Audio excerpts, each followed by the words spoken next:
let's talk about these two semifinal games. We'll start with the Orange Bowl, Notre Dame versus Penn State, Thursday night, 7:30 Eastern. Notre Dame favored by 2.5 points. Key injuries to track here. Jeremiah Love is apparently on track to play per offensive coordinator Mike Denbrock. That is going to matter, how close to 100% he is. It didn't ultimately matter a ton against Georgia, and certainly Riley Leonard as a runner becomes a factor as well in Notre Dame's run game if Love isn't, close to 100%. But there are a lot of things to track. Obviously, also Abdul Carter doing everything that he can do to play per defensive coordinator Tom Allen on the Penn State side. Also a huge factor, best defensive player for the Nittany Lions. So big picture, we'll start there. Penn State trying to win a big game. Huge opportunity here. And they actually, what's crazy about this, not to get too far ahead, but, Ohio State certainly seems to be the favorite right now with the way they played through 2 rounds. You could have Penn State, whose entire narrative as a program under James Franklin is closing the gap with Ohio State. They can't beat Ohio State. Well, they beat them once, but they can't beat them regularly. We always come out of those games talking about the gap between Ohio State and Penn State. Man, if they both win, then Penn State has to go through Ohio State to win a national championship. You can't really script that any better. No, and I'll say this, right? This ain't about the previews, but the one thing that I've started to get closer to in this 12-team format that I cannot stand is it does feel like if you win this, you would have had to go through the best teams to get there. We've talked about Texas as one of the best teams in college football. So if Penn State were to win, right, they would have to beat Texas, and we would feel comfortable about that. If they beat Ohio State, they're beating the best team that's playing right now. Yeah. We would feel comfortable about that. Ohio State had to beat Oregon, who was the best team all of the regular season. And Notre Dame already beat Georgia, who has been one of the best programs for the last half decade, right? And so, James Franklin, if you get that opportunity, there would be no questions. There are 0 questions about who the best team is at that point, because you would look at the path and say that whoever got there would have to. But to your point, this is a huge game, right? It's a big game for somebody who people say can't win the big one. And frankly, I feel like Penn State is the better team. As I look at this on paper, it doesn't mean that Notre Dame doesn't have a chance. I think there are very clear pathways for either team to get a win. But I look at the way that Penn State is constructed on defense and how strong they are in the front seven. Even if Abdul Carter's a little bit banged up, I do think their front seven can still come to play. And I look at their secondary, which I think is the weakness of their defense, and say that they can hang with Notre Dame's guys, right? I think they can. I flip it over to the other side, and I look at Penn State offensively. If they just do the things that make them successful in this game, I think that they have a really good chance of being able to move the football. I love their run game. I think Drew Aller at his top end is a phenomenal quarterback. And there's the Tyler Warren question of what is Notre Dame going to end up doing to try to handle him. And so I do think that this is a matchup that has a ton of intrigue. But when I'm just kind of looking on paper, even though Vegas says that Notre Dame's the favorite, I like Penn State a little bit better as a team. I think that makes sense. And it's probably Vegas reacting to beating Georgia, right? Sure. Which fair.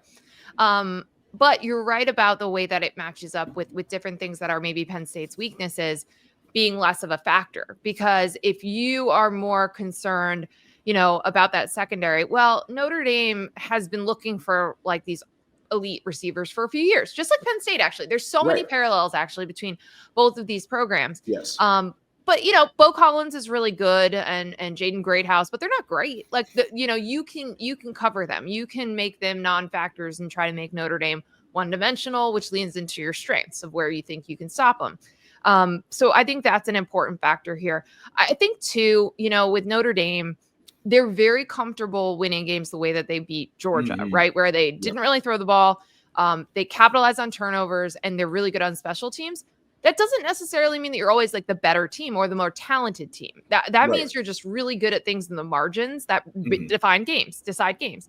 And so I think that's very possible that those are the things that decide this game again, but they may not, put up more yardage. They may not be the better team over the course of the game, but they might make the key plays, which is what they do. So I'm not saying anything against Notre Dame, but I'm saying in a game like this, you could, like you're saying, go through each of these categories, give the advantage to Penn State, and still have Notre Dame win it because of the way that they win games.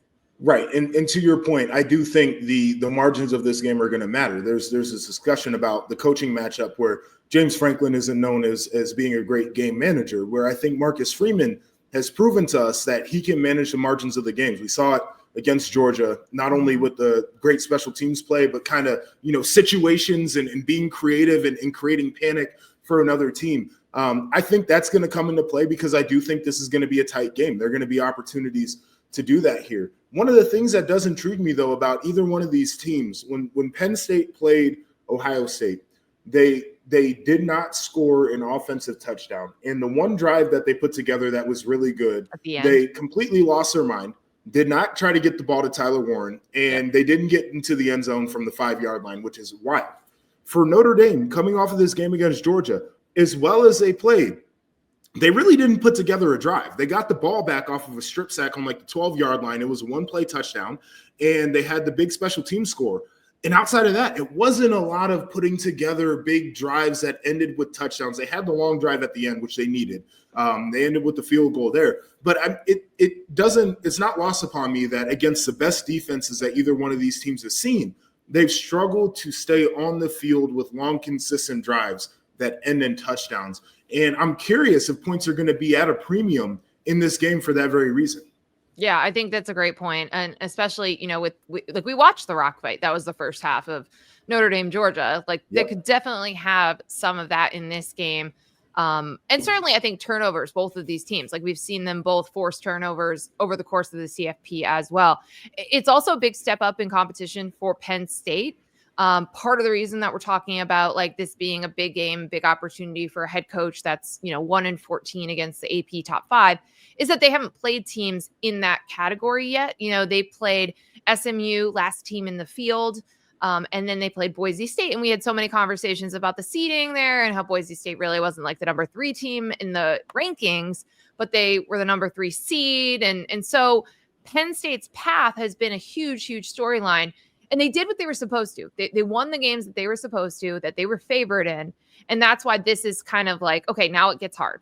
This is the real deal now. This is where James Franklin changes the narrative if he wins games because of the step up in competition. I wonder, and you've obviously prepared for this.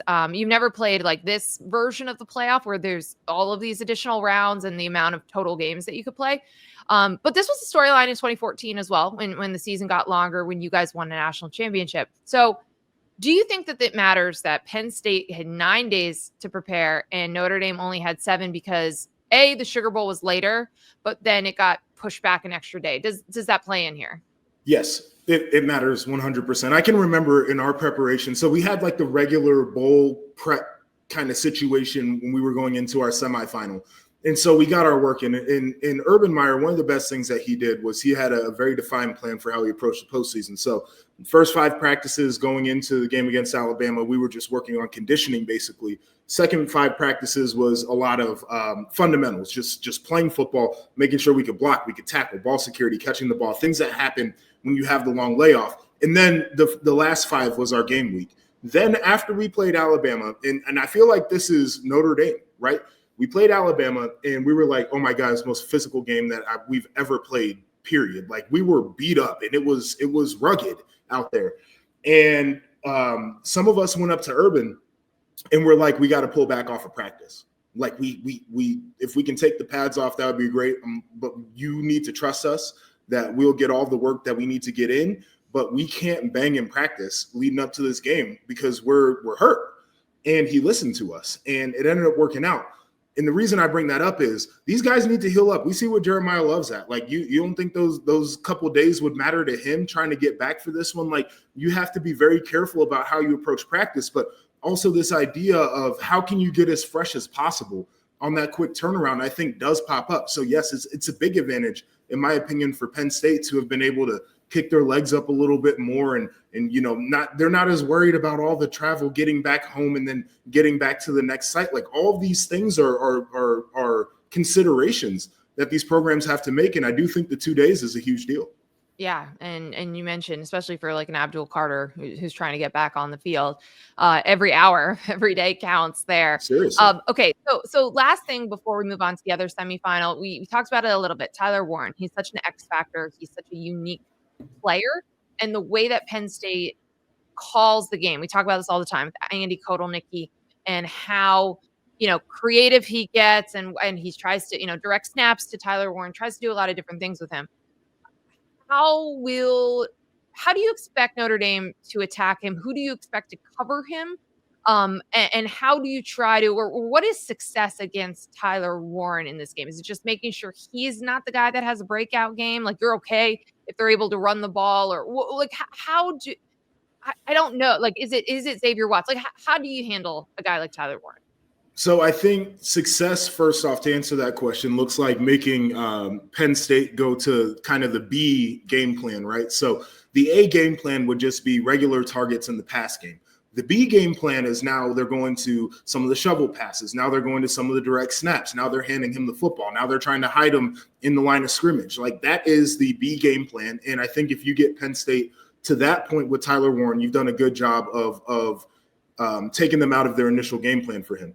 I think they're going to try to put Xavier Watts on him, and he's a big safety. I love the guy. I think he's a hard hitter. He's also a ball hawk, and he's really good in coverage. Now, that puts them in a bit of a bind because you're going to have to ask some other guys to maybe play a different position in the back end than what they're used to doing. And then there's the question of, do you still want to try to get a double team on him, which I would try to do. Penn State makes that very difficult, and it was the thing I came on, we talked about it with Jeremiah Smith against Michigan. They had the dude on the line of scrimmage the whole time, so you could set a double team to him. When Tyler Warren's moving around, when they're shifting and when they're motioning him, it's much harder to set a double team. It's much harder to communicate who's got the double, where the help is, all of those different things. And I think that's where Penn State can build an advantage to try to make sure they can get him in one-on-one situations. So it's going to be tough.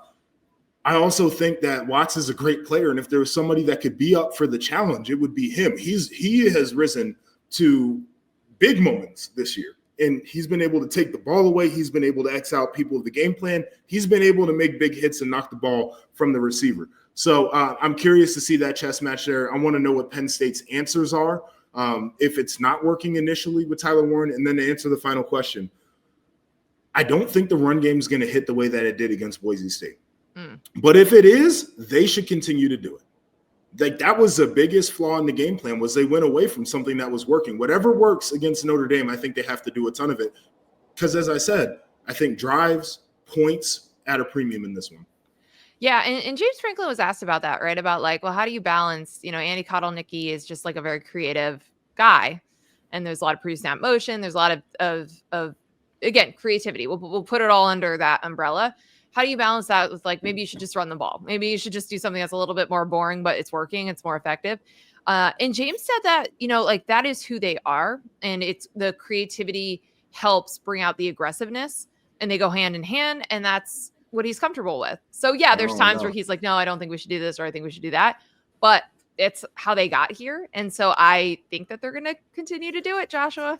Have you seen that it's like a little meme or whatever, and it's the offensive play caller in their huge play sheet, and then it's the guys on defense, and it's like an index card. Yes. And I think that's the problem with these offensive play callers, is they spend so much time during the week installing these gadget plays and these different concepts and these awesome designs. And they say, I have to do it because we spent the time doing it. Whereas the guys on defense are like, well, we got our base bucket of calls, and then we've got a couple blitzes here. We'll see what's working. And I feel like some of the offensive guys need to shrink the menu down a little bit. You don't need the whole Waffle House menu on the sideline with you. And for Penn State, it's more like the Cheesecake Factory menu. Like, maybe you just need the steakhouse menu where you got a couple of go-to items, and that's what you go with. You hate the Cheesecake Factory. This is multiple times you brought this up. I think it's a good comp. I don't hate them. I think it's the right situation. A lot of different things on that menu for sure. Yeah, it's going to be fascinating. Andy Kotelnicki and Al Golden on the other side, the chess match between those two coordinators. Going to be really fascinating. Yeah. Got to be a little careful about, where the game plans are around the facility, right? All right. What's your prediction for this one?